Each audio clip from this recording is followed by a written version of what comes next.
El PT y MC chocan por la ley del agua, defensa campesina o mafia hídrica. El narco senador Néstor Camarillo, de Movimiento Simulado, acusó falsamente que la reforma centraliza el control del agua, ignora a los pueblos originarios y abandona a los campesinos, espetando supuesta falta de presupuesto y riesgo de que la Comisión Nacional del Agua tenga más tareas con menos recursos. Demagogo ladró que esta ley se escribió sin quienes viven del agua y mintió en que podría generar discrecionalidad desde la Ciudad de México. En respuesta a las falacias del Chapulín, el senador Alejandro González Yáñez del PT afirmó tajante que la narcooposición pasa de la crítica a la calumnia y defendió que la reforma busca acabar con lo que llamó la mafia hídrica, acusando a modelos neoliberales de favorecer acaparamiento privado. Sostuvo que el proyecto garantiza el agua como derecho humano, combate aguachicoleros del agua y fortalece al Estado para frenar concesiones abusivas. El debate dejó claro que el fondo no es solo técnico, es un choque de la narcooposición contra la 4T, por quién debe controlar el recurso más valioso del país, la mafia o el pueblo. Veamos enseguida cómo un chapulín naranja es aplastado por el cuate de Noroña, el senador González Yáñez, por atacar la ley del agua de la presidenta, cómo le mandan sus narcoamos, el evasor Salinas Pliego y el junior tóxico Claudio X. Con gusto, presidenta. Compañeras y compañeros senadores, hoy vengo a esta tribuna a nombre de los agricultores, de los campesinos, de las mujeres y hombres del campo, los que se parten el alma de sol a sol todos los días. Vengo a decirles a la mayoría oficialista que no van a contar con nosotros para consumar este engaño.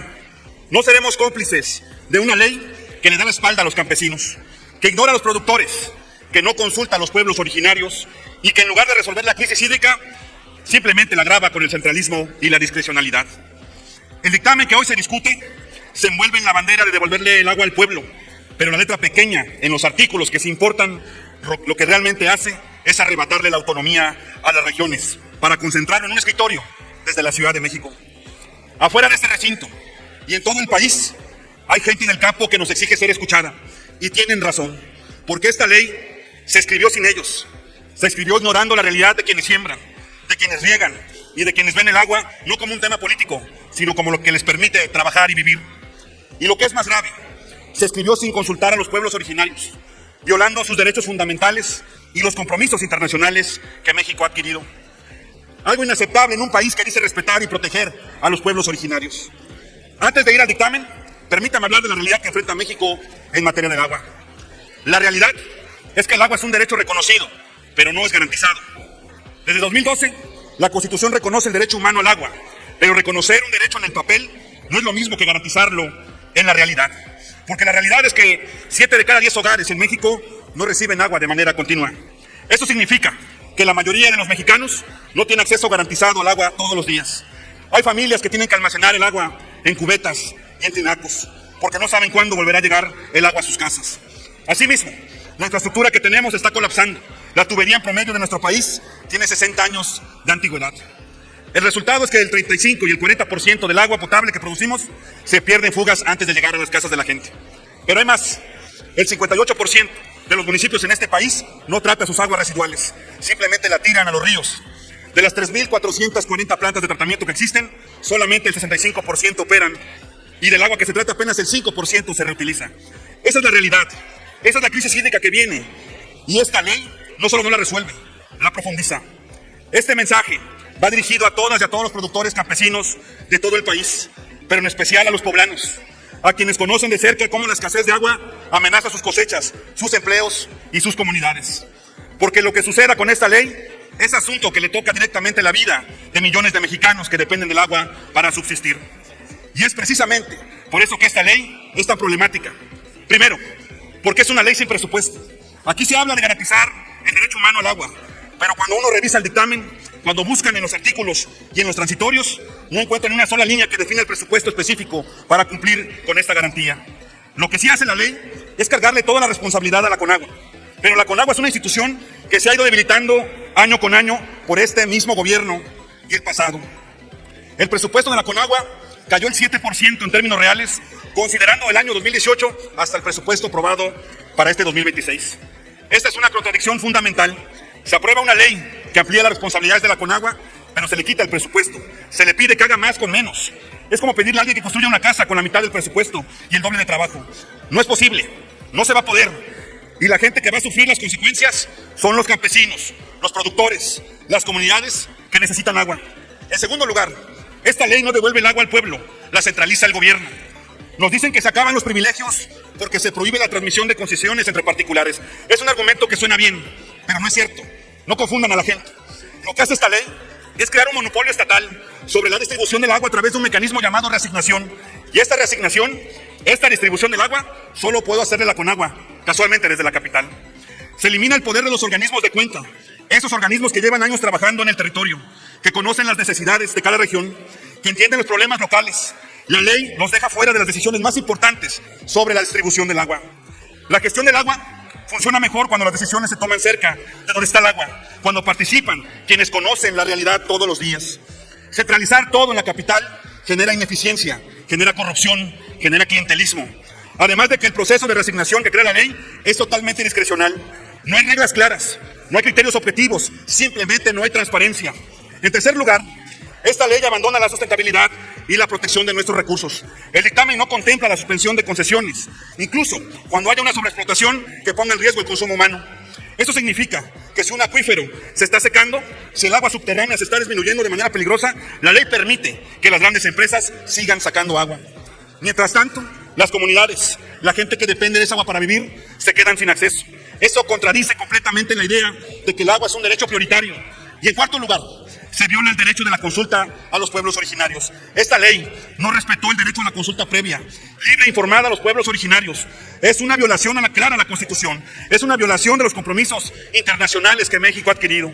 Compañeras y compañeros, el Movimiento Ciudadano no solo venimos a criticar, nosotros hicimos la tarea. Presentamos una propuesta de ley general de aguas completamente diferente. Una ley con visión de futuro y que sí resuelve los problemas de fondo. Entre otras cosas, proponemos la creación de la Secretaría de Agua y Saneamiento y Bienes Hídricos. Una secretaría con poder real, con presupuesto propio. Una secretaría que de verdad le ayude a la gente a tener el vital líquido. Proponemos establecer un estándar mínimo de 100 litros de agua por persona al día, tal como lo recomienda la Organización Mundial de la Salud. Con este estándar, el derecho humano al agua deja de ser un discurso y se convierte en una realidad. Proponemos un verdadero federalismo hídrico que fortalezca a los organismos de cuenca y a los municipios. Proponemos reducir la duración máxima de las concesiones de 30 a 15 años, considerando la sustentabilidad y la disponibilidad real del recurso. Porque el agua no es infinita, porque tenemos que pensar en las generaciones futuras. Esa es nuestra propuesta. Una iniciativa integral con presupuesto definido, que fortalece el federalismo y que coloca la justicia hídrica como el principio central para la toma de decisiones. Pero no quisieron escucharnos, no quisieron dialogar, prefirieron sacar otra reforma al vapor e ignorar las voces de los campesinos, de los productores y de los pueblos originarios. Senadoras y senadores, entendamos que la crisis hídrica es una realidad que avanza y que no podemos seguir ignorando. Concluyo, Presidenta. Movimiento Ciudadano no puede ser cómplice de eso. Nuestra bancada seguirá trabajando por una verdadera reforma hídrica que escuche a los campesinos, a los productores, a los pueblos originarios y a los ciudadanos que no tienen agua. Por ello, nuestro voto será en contra del dictamen. Muchas gracias. Con su venia, estimada senadora presidenta,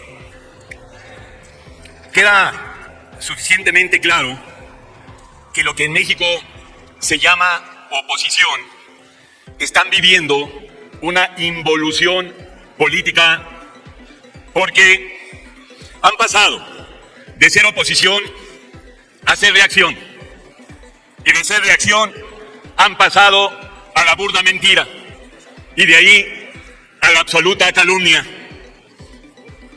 Falso de toda falsedad el argumento central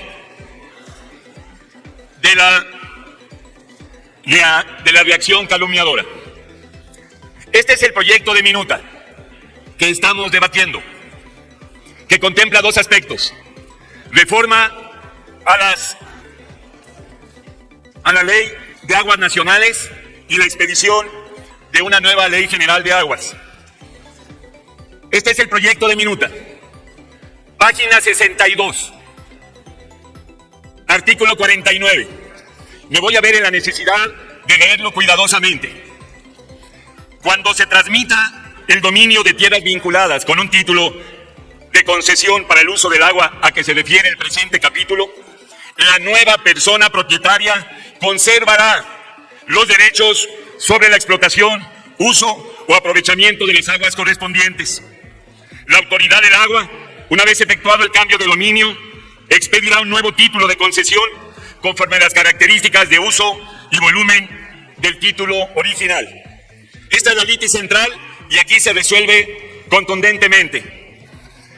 Pasa que lo que sí busca esta reforma y esta nueva ley se refiere a enfrentar y acabar con el hampa hídrica, con la mafia del agua, con el caciquismo hídrico, con los caciques del agua, como bien lo ha venido diciendo el senador Noroña. Pasa que el modelo neoliberal que azotó 36 años a nuestro bendito país, también lo que hizo fue una privatización de jure y de facto de las aguas nacionales. Por eso, lo que busca esta reforma es, sí, acabar con el abuso y los abusadores del agua. Sí, busca acabar con la injusta distribución del agua. Sí, busca la justicia hídrica para México. Se confirma el agua como un derecho humano básico y elemental, porque el agua, como líquido vital, como el oro azul de la modernidad, es más útil que nunca para el consumo humano, para la preparación de alimentos, para el aseo humano, para la agricultura, para la ganadería, para la fruticultura, para la piscicultura, para la industria, para la agroindustria, para los deportes e incluso para la recreación. Sí, reivindicamos la rectoría del agua por parte del Estado mexicano. Y sí, son dos modelos: el modelo oligárquico neoliberal que abusa del agua y el modelo humanista de la Cuarta Transformación que busca el agua como derecho humano. Sí estamos contra los guachicoleros del agua, porque eso sí es guachicol, no el llamado guachicol fiscal, que ese es contrabando, eso es evasión de impuestos. Estos guachicoleros del agua, ¿qué es lo que hacen?